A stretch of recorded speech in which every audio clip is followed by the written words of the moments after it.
à la une de l'actualité de ce lundi 23 mai, l'avant-dernier jour du procès de 8 personnes d'origine roumaine devant les assises de Corse du Sud. Elles comparaissent depuis 11 jours pour extorsion de fonds, tentative de meurtre en bande organisée ou encore tentative de viol. C'était en 2018 à Bonifacio. Le verdict est attendu demain.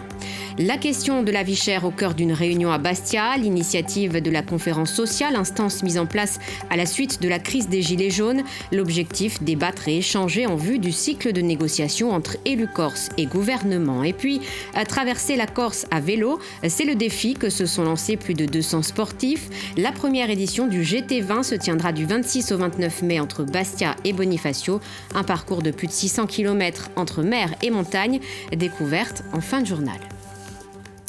Le dénouement est proche dans l'affaire de la violente agression d'une mère et sa fille dans leur maison à Bonifacio. C'était en septembre 2018. Un procès qui se tient devant les assises de Corse du Sud. Vendredi, des peines allant de 3 à 24 ans ont été requises à l'encontre des 8 accusés. Aujourd'hui, l'heure était à la poursuite des plaidoiries de la défense. Le verdict est attendu demain. Les précisions sur place de Florence Santomar qui avec Marion Fiamma et Lionel Louchagne. Vendredi soir, le réquisitoire de l'avocat général était construit sur une étude approfondie du dossier. Mais les termes employés par Geoffroy Macan de razzia barbaresque et de chasseurs-cueilleurs pour parler des accusés n'est pas du tout passé auprès des avocats de la défense. Elle les a offusqués et c'est aussi une brèche dans laquelle ils vont s'engouffrer les uns après les autres pour faire baisser les peines requises dans la conviction des jurés, dont celle de Gabriel Elekes, 13 ans, pour un de ceux qui contrôlaient par conférence téléphonique ce qui se passait dans la maison de la famille Arcadieux au moment des faits. Dans des dossiers difficiles comme celui-ci, on espère que la justice pourra être rendue dans des conditions, avoir une justice apaisée, dans des conditions raisonnables. Et, les mots qui ont été tenus ont été déraisonnables, ils ont stigmatisé les accusés. Ça, c'est pas tolérable, en tout cas, c'est pas quelque chose que j'accepte dans ce type de jugement. Autre argument commun, faire tomber la circonstance aggravante de la bande organisée. C'est particulièrement important pour l'avocate Stéphane Becchian, que l'accusation considère comme le chef. C'est vrai que c'est le plus éduqué de tous, qu'il parle 5 langues, qu'il a besoin d'argent pour ses dettes de jeu, mais pour son avocat, l'équipe dont il faisait partie est une bande inorganisée de pieds nickelés, bien loin de la définition juridique. Une bande organisée, selon la jurisprudence de la Cour de cassation, c'est une bande structurée entre ses membres depuis un certain temps. Et les faits de l'espèce, on peut les triturer dans tous les sens, ne rapportent pas la démonstration effectivement de cette organisation entre ses membres, d'une structure avec un chef à sa tête et, je dirais, des actes préparatoires qui viendraient qualifier et renforcer la conviction qu'il y a une bande organisée. Ces éléments-là ne sont pas rapportés en l'espèce. Il fallait revenir sur chacun de ces éléments méthodiquement, ce que j'ai tenté de faire effectivement dans ma plaidoirie. L'audience d'aujourd'hui vient de se terminer. La voix de Pierre-Laurent Audicio, qui défend le seul accusé pour tentative de meurtre, s'est élevée dans la salle pour invoquer le principe de proportionnalité de la peine. Il a rappelé les condamnations récentes en Corse pour des faits similaires allant de 4 à 14 ans. Les plaidoiries continuent demain. En politique, à 3 semaines des élections législatives, les candidats continuent de se mettre en ordre de bataille. Aujourd'hui, c'était au tour du Parti communiste de présenter les siens pour les 2 circonscriptions de Corse du Sud, Pierre-Ange Mouzé et Flora Amziane. Il donnait tout à l'heure une conférence de presse à Ajaccio. Les précisions de Marie-France Giuliani et Jean-Philippe Mattei. Ils veulent incarner l'alternative à la droite et aux nationalistes. Ici, au Parti communiste, on en est convaincu. On est champion de France en Corse pour la pauvreté et la cherté de la vie. Alors, Anissa Flore Amziane, la candidate, espère bien que des mesures sociales urgentes, antilibérales, seront adoptées en juillet. Elle regrette que l'accord avec LFI et les autres partis, le Parti socialiste, ne concerne pas la Corse dans le NUPS. Le PCF marque ici sa différence sur le débat autour de l'autonomie. Ce n'est pas une fin en soi. Pour l'instant, le projet est vide. Nous n'en avons ni les contours ni le contenu. Et il nous semble dangereux en l'état de donner un chèque en blanc à quelque chose qui pourrait être vraiment néfaste pour le pouvoir d'achat, pour la question sociale et pour plein d'autres choses aux citoyens. À ses côtés, Pierre-Ange Mouzeli-Colonne, à 27 ans, chômeur, habitué au CDD, bataille lui dans la 2e circonscription de Corse du Sud, avec l'espoir d'un vrai changement. Si une majorité d'électeurs font confiance aux candidats de la nouvelle Union populaire écologique et sociale sur le continent, mais aussi aux candidats communistes en Corse, et qu'une majorité de gauche se dégage de ces élections, si nous arrivons à imposer notre cohabitation au président Macron, nous mettrons en place, dès le 1er juillet, une augmentation du SMIC à 1 500 € net, un encadrement des loyers. Nous mettrons en place aussi l'encadrement des prix sur les produits de première nécessité. Nous mettrons en place, dès la rentrée de septembre, une allocation autonomie jeunesse pour permettre à nos jeunes de faire des études convenables sans qu'ils aient besoin de se salarier. Au final, je suis le candidat du quotidien, le candidat, je ne vais pas dire de la galère, mais qui connaît les réalités quotidiennes, qui pleure quand il fait un plein d'essence ou quand il va faire ses courses au supermarché. Ils débutent à peine leur campagne. Les 3 semaines à venir seront décisives pour eux. Ils espèrent convaincre les plus pauvres, les moins de 30 ans, les plus de 75 ans, de voter PCF pour, disent-ils, une Corse heureuse. Au plan national, c'est aujourd'hui que se tenait le premier conseil des ministres du nouveau gouvernement d'Elisabeth Borne. Vous le savez, sa composition a été révélée vendredi et on apprenait ce jour-là que Gérald Darmanin conservait son poste de ministre de l'Intérieur. Ce dernier avait hérité du dossier Corse en mars dernier, après l'agression mortelle d'Yvan Colonne. Il est donc un interlocuteur clé pour les élus insulaires. Alors, comment Gilles Simeone perçoit-il cette nomination ? On écoute tout de suite le président de l'exécutif. Je pense que c'est important que le calendrier ne dérape pas et je pense qu'au-delà du calendrier, sur le fond, il est important également que le ministre Darmanin, le gouvernement et donc le chef de l'État soient sur la ligne qui avait été fixée avant certaines déclarations de la campagne électorale, c'est-à-dire un processus à vocation historique, dimension économique, sociale, culturelle, linguistique, et au plan institutionnel, discussion sur un véritable statut d'autonomie. Les conditions semblent difficiles, période de réserve électorale, élections à venir, ça semble quand même difficile. C'est vrai qu'on voit que pour l'instant le gouvernement n'est pas totalement stabilisé. Par ailleurs, de nombreux ministres, dont le ministre Darmanin, sont en campagne prélégislative. Cela, à notre avis, n'interdit pas d'avoir tout de suite une première réunion, notamment pour définir la méthode, pour réaffirmer les objectifs, quitte à ce que chacun travaille de son côté avant de nous revoir. Et justement, faut-il inclure dans ces objectifs la question sociale à l'aube de l'ouverture du cycle de négociations avec le gouvernement ? C'est l'une des interrogations posées aujourd'hui lors de la conférence sociale qui se tenait à Bastia. L'occasion pour les partenaires et les élus de débattre autour de ce sujet. Pierrick Nanini et Hermine Costa y ont assisté. Chefs d'entreprise, syndicalistes ou encore élus, les titres, fonctions et intérêts des personnes venues débattre de la question sociale aujourd'hui étaient bien différents. Pourtant, au-delà du constat, un consensus est dégagé. Oui, il faudra porter cette question sur la table des discussions avec Paris. Il faut un statut qui englobe toutes les parties, que tout le monde y trouve son compte, bien sûr. Et là, sûrement que ça, c'est des discussions je pense qu'on doit avoir, nous, en amont pour pouvoir remonter avec une synthèse, je dirais, globale à Paris, sans discorde déjà de la part de la Corse. Après avoir échangé sur la méthode, il a été question des initiatives pour améliorer le pouvoir d'achat, produits de première nécessité et carburant en tête. Pour cela, 3 niveaux d'action. Les discussions à venir avec Paris, un projet de loi à l'Assemblée nationale, mais surtout à court terme, réviser le règlement des aides de la collectivité de Corse afin d'accompagner les entreprises qui offrent les meilleurs salaires. L'idée que l'on a, c'est de soutenir des entreprises, non pas qui créent des emplois de façon indéterminée, mais soutenir des emplois qui s'engagent dans une démarche de responsabilité écologique et sociale et une démarche d'exemplarité. Alors qu'est-ce que ça veut dire ? Ça veut dire soutenir les entreprises qui offrent des meilleurs salaires. En réponse, dans les propos des syndicalistes, à maintes reprises, l'urgence sociale a été évoquée avec un maître mot, l'augmentation des salaires. Si on n'augmente pas les salaires en Corse aujourd'hui, on ne s'en sortira pas. Certes, il faut bloquer les prix, certes, il faut faire baisser les prix, mais c'est les salaires qui sont trop bas, qui sont trop faibles. Mais cela ne doit pas demeurer comme la seule revendication. Il y a les loyers, le logement, donc, les logements décents et à des tarifs respectables. Il y a l'ensemble de tout ce qui est le social, la formation, l'emploi, c'est un tout.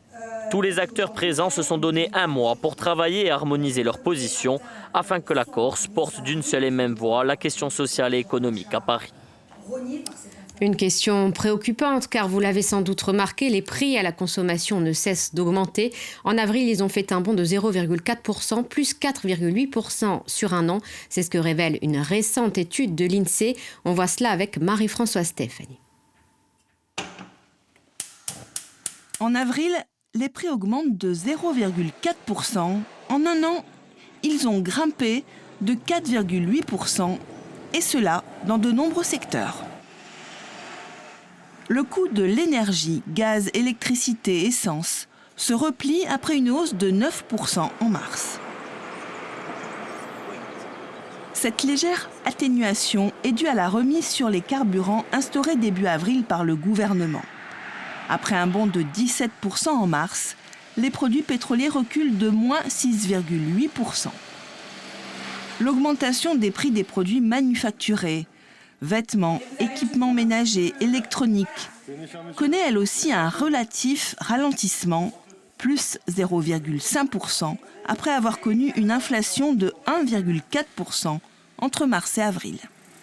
Comme de nombreux consommateurs le remarquent, l'alimentation ne connaît en revanche aucune baisse. Fruits, légumes, viande, pain, ces articles de la vie quotidienne continuent de devenir de plus en plus chers, en raison notamment de l'augmentation des prix des céréales. On continue de parler économie avec la question des PGE, les fameux prêts garantis par l'État. En Corse, près de 7000 entreprises en ont bénéficié durant la crise sanitaire. Un dispositif de soutien bancaire permettant aux entreprises d'emprunter jusqu'à 25% de leur chiffre d'affaires à des taux très bas. Des prêts qu'il faut maintenant rembourser. Un casse-tête pour certains, c'est ce qu'ont constaté Florence Santomar et Lionel Luciani. Du bruit, une chaîne de production, des bocaux de confiture par milliers. Dans cette fabrique agroalimentaire, les besoins de trésorerie sont importants. Il faut payer les récoltes de fruits un an avant de les vendre en boîte. En avril 2020, avec la crise Covid, l'entreprise a souscrit pour 2 millions de plans garantis par l'État, de quoi maintenir tous les rouages de son activité. On a pu continuer à payer tous nos fournisseurs, etc. Donc ça a permis de garder une situation relativement saine. Ensuite, on a aussi un peu profité pour payer certains investissements et ne pas continuer à emprunter parce que du coup, avec le PGE, etc., ajouté à nos emprunts précédents, on s'est retrouvé avec un taux d'endettement qui dépassait le raisonnable. 8 millions de chiffre d'affaires en 2019, 20% de moins en 2020, retour à la situation pré-Covid en 2021. Ouf! Mais 2022, il faut rembourser. Et il ne reste plus que 4 ans pour le faire. C'est un peu compliqué. On est sur des échéances trop importantes. Voilà. Donc aujourd'hui, on est en train de rediscuter avec notre partenaire bancaire, avec la BPI, pour essayer de voir dans quelle mesure on peut, contracter un autre prêt qui nous permettra de rembourser celui-là, mais du coup de l'étaler sur une période plus longue. Une position pragmatique et conforme à la règle nationale et européenne du PGE. Autre entreprise, autre stratégie. Dans cet hôtel, l'angoisse des semaines et des mois sans touristes est encore palpable. Le chiffre d'affaires n'a pas retrouvé son niveau d'avant Covid. On plaide pour que les règles de sortie du plan garanti par l'État soient modifiées.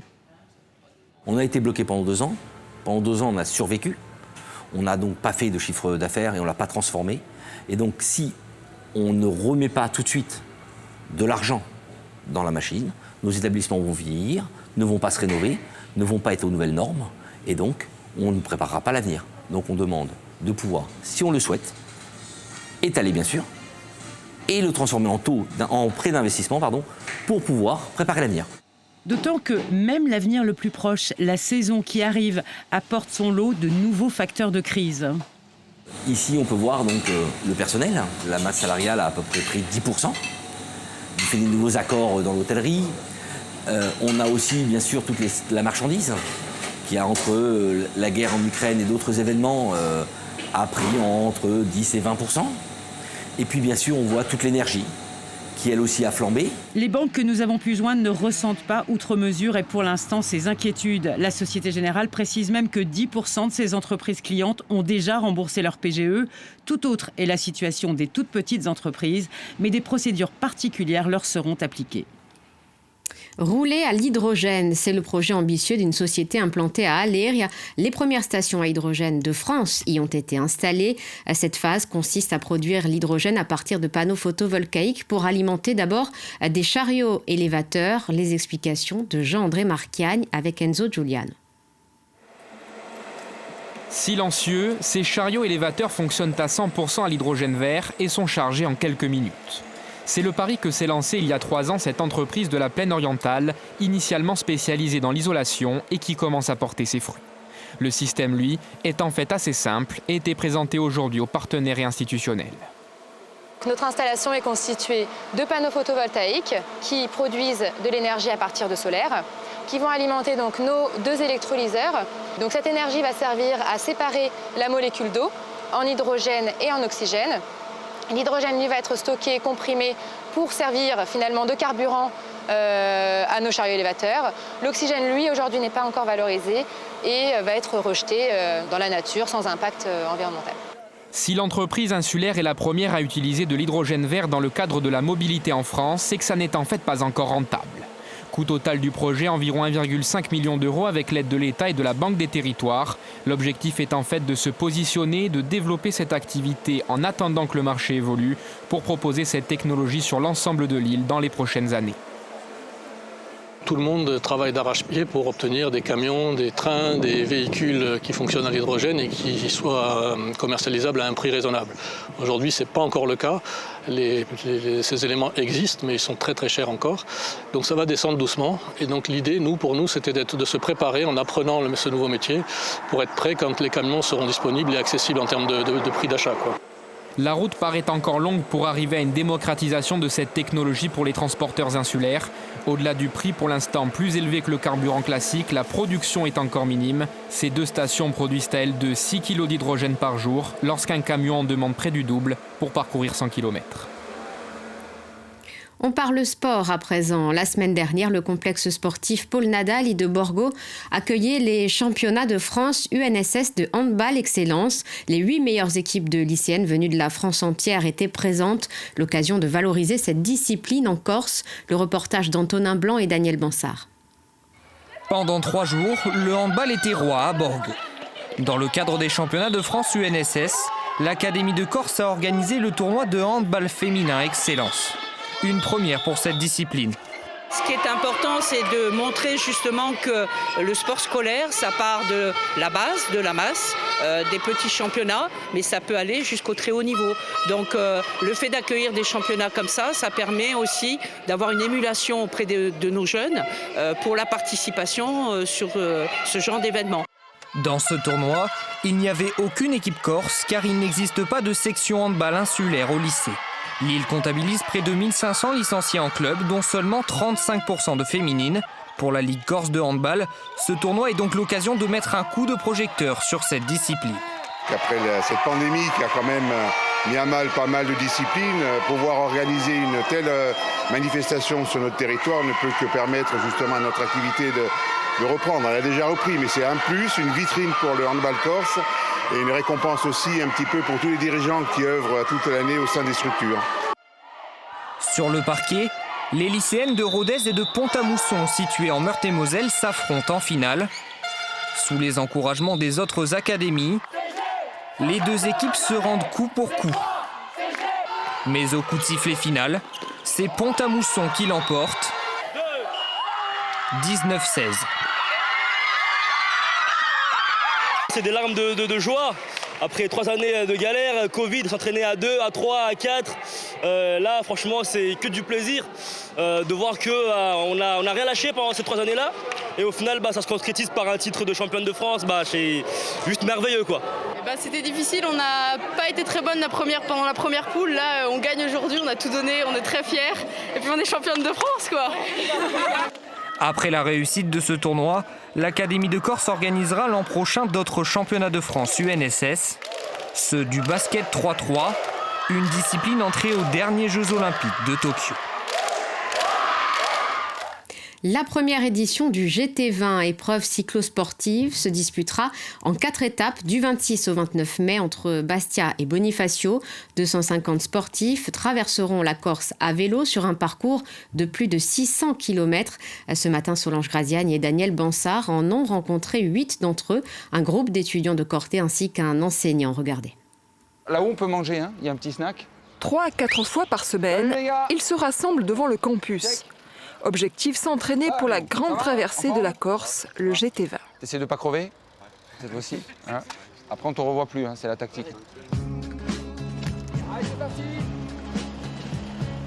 Corté est le terrain idéal pour réaliser ce rêve. Les montagnes ceinturent la ville universitaire.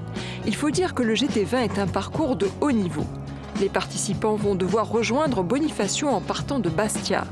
Un itinéraire de 600 km avec 9700 mètres de dénivelé positif. Au-delà de l'aspect sportif, c'est aussi la traversée de paysages magnifiques qui nourrit l'enthousiasme. C'est un parcours donc aménagé assez récemment par la CTC, un 600 km. Alors chacun le fait comme il le veut. Nous, ça sera en 4 étapes. C'est juste un parcours magnifique. C'est l'occasion de s'éclater dans notre sport tout en découvrant la Corse et ses multiples facettes. Donc ça va être extraordinaire. Tous ont le même objectif, arriver à Bonifacio sans encombre. Ce qu'ils redoutent le plus, c'est la 3e étape, 1480 mètres de dénivelé entre Porto et Ghizogne. Ah ouais, moi j'ai pas mal la pression parce que j'ai un niveau suffisant mais pas non plus incroyable. Et puis l'étape de 192 km, c'est quand même un peu le stress, mais ça devrait le faire, on devrait y arriver. Ouais. Et pour réaliser ce challenge, les étudiants ont reçu une aide de 5 000 € de l'université de Corté. Ça aurait été plus difficile, les coûts sont un peu faramineux. Pas le coût d'inscription, mais surtout les hôtels, la logistique pour amener le vélo, parce qu'on commence à Bastia, on finit à Bonifacio. Il y a de la logistique à faire suivre et les hôtels, les repas, c'est difficile à organiser. Donc là, on travaille l'aspiration, la descente.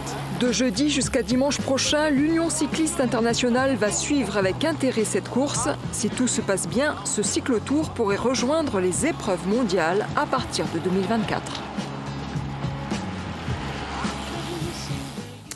Et ainsi s'achève votre Corsica Zera. Merci beaucoup de l'avoir suivi. Dans un instant, l'actualité nationale et internationale avec à la une ce soir un phénomène de grêle d'une violence inhabituelle. Des orages ont fait de très gros dégâts la nuit dernière de l'Indre à la Vienne. Dans certains quartiers, 75% des maisons sont endommagées. 1 millier de voitures ont été impactées. Et puis, le premier conseil des ministres parasité par l'affaire Damien Abad, accusé d'agression sexuelle. Le gouvernement refuse de céder à la pression et s'en remet à la justice. Voilà, le retour de l'information insulaire, ce sera à 20h en Langue Corse aux côtés de Jean-André Marchiani. Bonne année.